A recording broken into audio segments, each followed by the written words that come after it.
it's me, Nikki. Welcome or welcome back to my channel. And today I'm here with a book haul because it is my birthday today when I'm filming, Tuesday. So this will go up on a Thursday.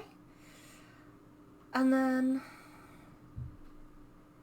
I'll do something fun on Saturday. But anyway, let's get started with the book haul. First, I have my Just Books box, which I did open. Because it's my birthday. I can do what I want. The first book is West Side by W.M. Akers. I've been looking at this book a lot because I think there's at least one sequel. I don't know if there's another one. And this is set in 1929. It made me think of West Side Story. But I don't think it's like that. It is set in 1921 in Manhattan. And there's a fence that separates East and West Side. And Gilda Carr is our main character. She's a private eye. Nice. She solves tiny mysteries. And I believe there's magic. So this is like a historical urban fantasy, which is interesting. I think that's probably the only type of urban fantasy I would like. I've tried it. I've never found one that's really connected with me. So, yeah. And the other book, is a book I've never heard of, Empire of the Wild by Cherie Dimaline. This looks to be a standalone, and I don't know if you can tell. Oh, you can't tell, but it's really freaking shiny. And the cover is gorgeous. And I believe this is also a urban fantasy. It's set in Georgian Bay. I don't know if that's a real place, but Walmart is mentioned. And it is about a woman named Joan.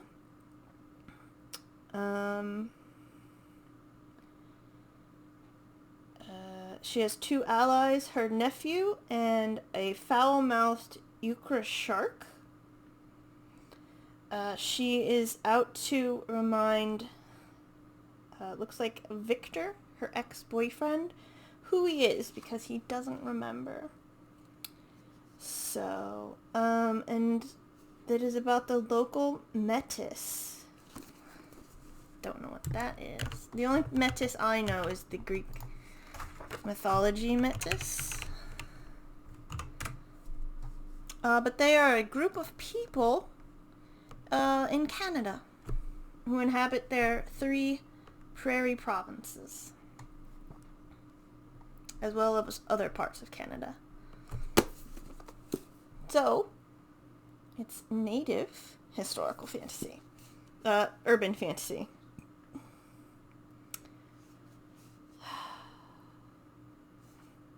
Or has native elements. So, that actually sounds pretty good. I've been trying to find more native books as well, but a lot of them are like, there are horror elements to them, which is fine. I just don't like horror, so maybe not all of them, but it's the ones I've seen. Next, I have The Girl and the Stars, which is the first book in this trilogy. I read the arc of this, so I thought I would get the first copy again. I do want to buy the other 2, and they all have this lovely cover. I like the black background, and that's her main character, Yaz. And I think this is set in the same world as Mark Lawrence's Red Sister, which I haven't read. I've tried to find a copy, but I could never find one. But this is set out on the ice. And they're like, from what I remember, they're like tribal groups, but not really. They're just like groups, tribal groups, I guess. I don't know if they call themselves that. I can't remember, because it's like the tundra, so you have to have a community to survive. And there is there's like, there's a hole which broken children are thrown. And Yaz gets thrown down there because she's different. I don't remember if it says why, or if you find out in the other two books why. So she is beneath the ice, into like a volcano cavernous type thing from what I remember. And it's obviously different to the ice because it's warmer and there's a bunch of people down there. So she's like, what the fuck is going on? So yeah, I do remember that. I do remember I liked it. I just want to reread it. And then I'll probably get the other two for Christmas. Next, I have a series. Let me get it in order. This is not all of them. This is... Ta-da! This is Into the Land of the Unicorns, the Unicorn Chronicles. So I have book 1 through 6. There is a 7th book, but at the moment it is only on Kindle. I had the first 3. I've talked about them before. And it is a middle grade about Kara, who gets transported like an isekai into the land of Luster, and she has to save the unicorns. And there's like, I think in the other books, from what I remember,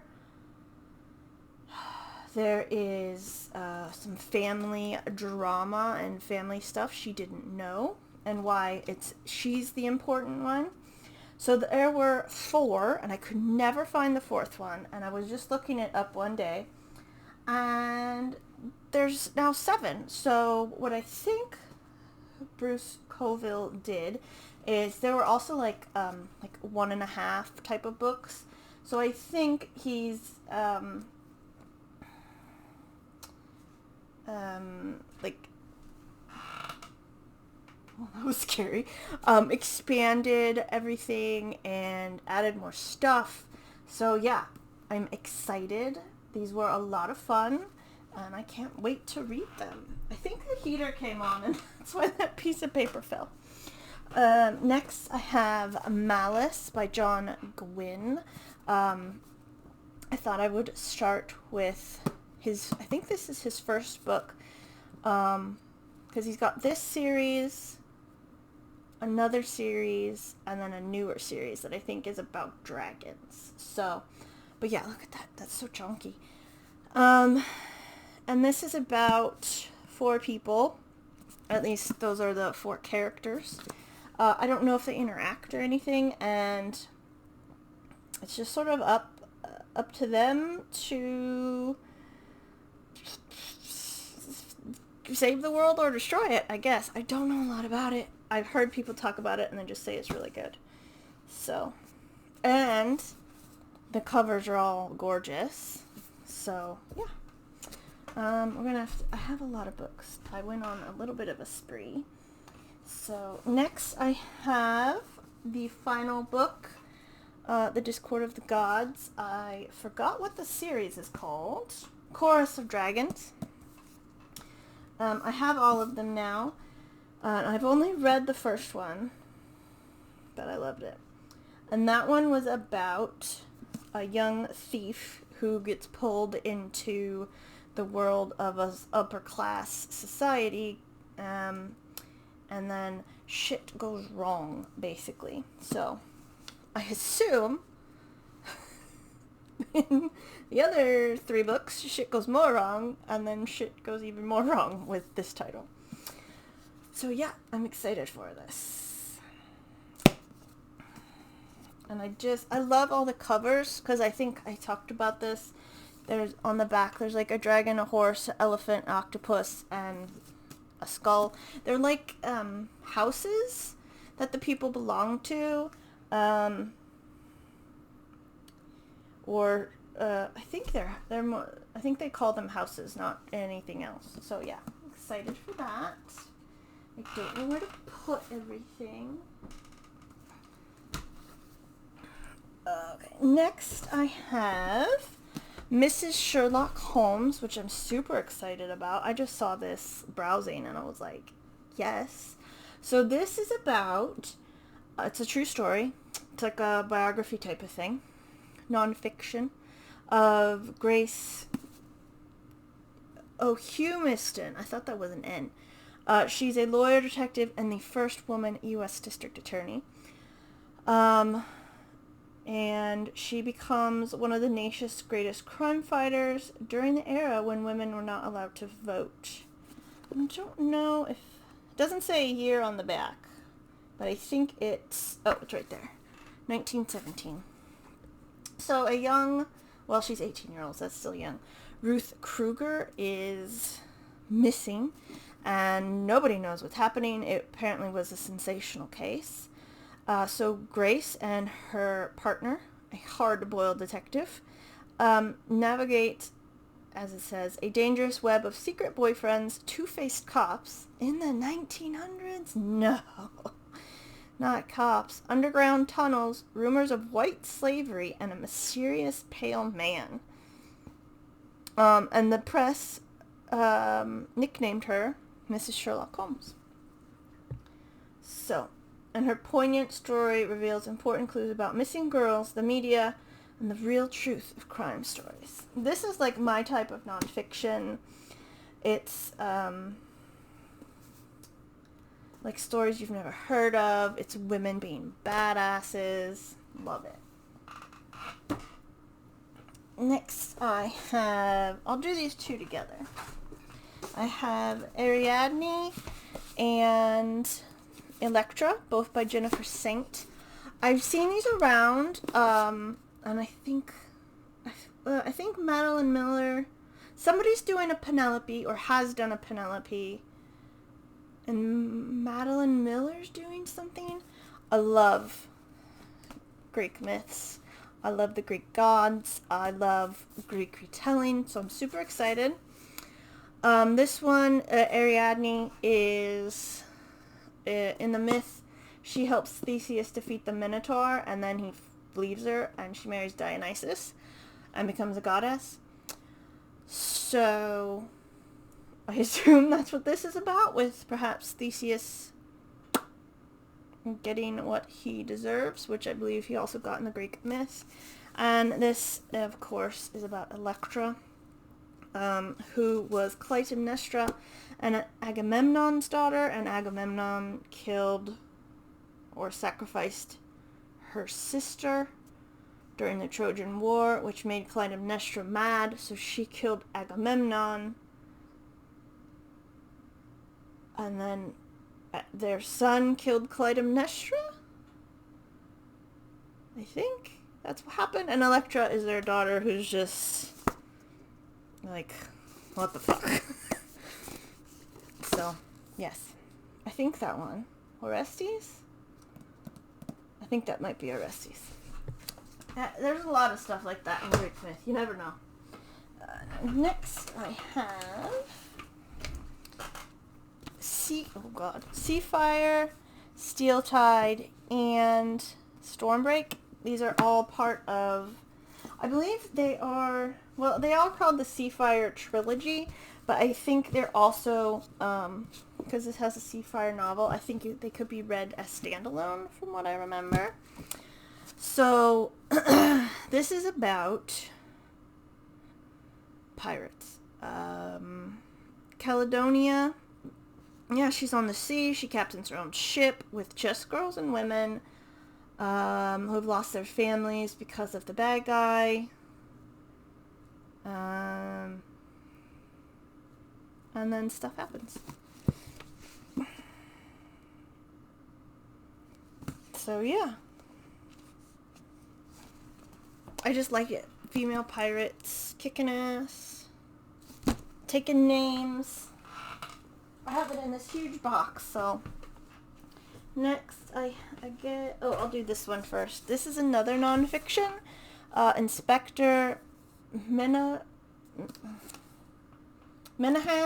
Makes a Stand, by Bridget O'Donnell, and this is set in Victorian London, so probably 1880s, like around Jack the Ripper times, maybe a little before. And it says the age of consent was 13, so girls were regularly tricked into prostitution. If there wasn't somebody for them in the city, they were legally trafficked to the continent, and of course the establishment turns a blind eye. And this is our Inspector Jeremiah Minahan, who's Irish. I assume that has a lot to do with his treatment. He's transferred to the backwater of Chelsea. I don't know where that is, but sure. I assume at the time that would have been a step down. And he meets Mary Jeffries, who's a trafficker. And her cabinet members and royalty are among her clients. So he reports on this trafficking. And guess what? He's forced out of the Met. So he turns to a private detective, becomes a private detective, and exposes... He's like, you're going to turn me out of the Met? Then I'm going to expose everybody. So this is in 1885. Finally read that down there. And there was national outrage, riots, arrest, a sensational trial, and eventually a change in the law that still holds today. But other secrets were so fearful, he took them to his grave. Until now. So, again, this isn't a woman being a badass, but it is about a man using his position of power to help girls. So, A+. Also, I don't know anything about this story, and I'm kind of mad I don't know anything about this story. And also, like, then this is Sherlock Holmes. I should know about those things. So that makes me mad. Ugh. Yes.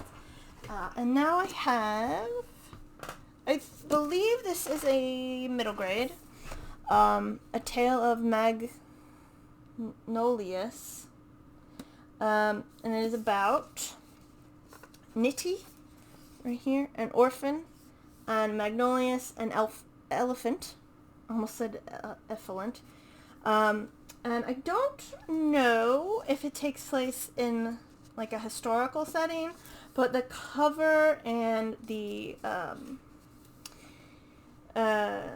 this next sentence, they end up in a town that was once thriving, but it's devastated by a decade of dust storms, gives me Great Depression vibes. Everyone has lost hope, and it's up to a young boy named Twitch, Nitty, and Mag, the elephant, to help the town come back to the way it was. And they get to change their own fate as well. So, yeah. It just sounded really cute. The cover looks really cute. And I just like stories about kids and animals. I don't know why, but I do. Next I have Nocturna and Occulta, both by Maya Moteni. I butchered that. Sorry. And this is about Finn, who has magic, and she's a girl. Not often you see Finn as a girl in this name, so I like that. It's sort of... She has Castellan, which is kind of Spanish. I think that was... No, that was Castilian. Castellan? I can't remember my Spanish geography. And it is also about a prince who is now first in line to the throne, and then Finn and the prince meet, and they unlock a terrible ancient power that has the potential to destroy the world. But so it's up to these kids, young adults, to save the world. So yes. And then, obviously, the sequel. I assume that they do it, or it's like a two-parter.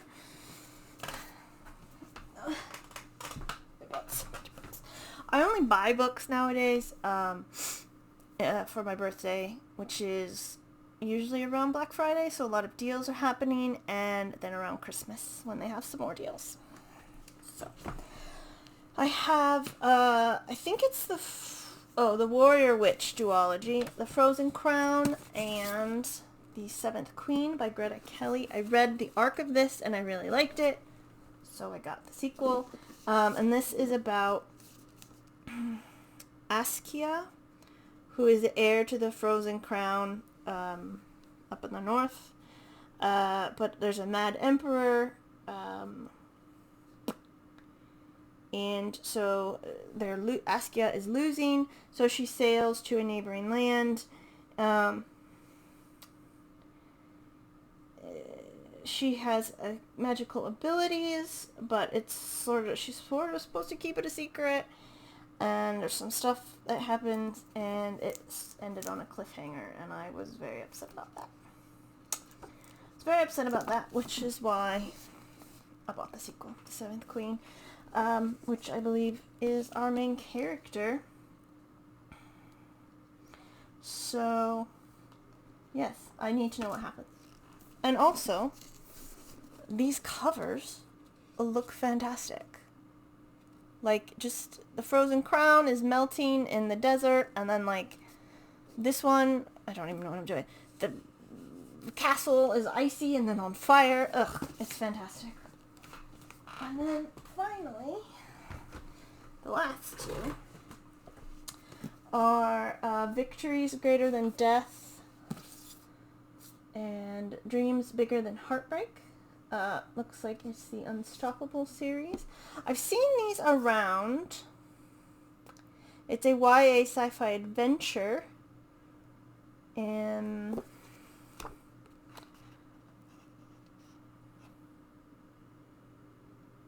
I just really liked the covers. They're very colorful, and oh my gosh, she has purple eyes and blue. I love that. So this is about Tina, who has a legacy, which is maybe secret. I think it is secret. I don't want to tell you for spoilers, but it's probably not a spoiler if they give it to you in the opening. Tina's destiny isn't quite what she expected. And the royal fleet is losing a war. They barely managed to escape to Earth. So it's space pirates. I love space pirates. I think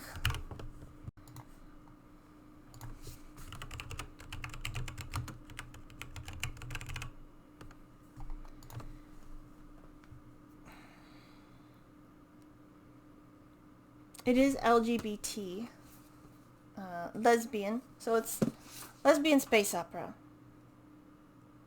As one of the tags have lesbian and space opera, and quite frankly, you can't go wrong with that. So yeah. And they don't look very long, which is always nice considering some of these chonkers. So yeah, that's what I got for my birthday. Well, I got some other things too, but it's not book related, so you don't care about that. I am excited to read all of these. I like that a lot of them are duologies. Oh, there's a third one for Victories Greater Than Death. Nice. Hopefully the cover is just as gorgeous.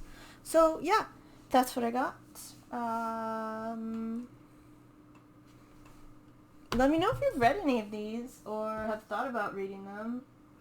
Just let me know what you think. Anyway, thank you very much for watching. I hope you enjoyed the video, and I hope you're having a very lovely day. And as always, I will see you next time. Goodbye.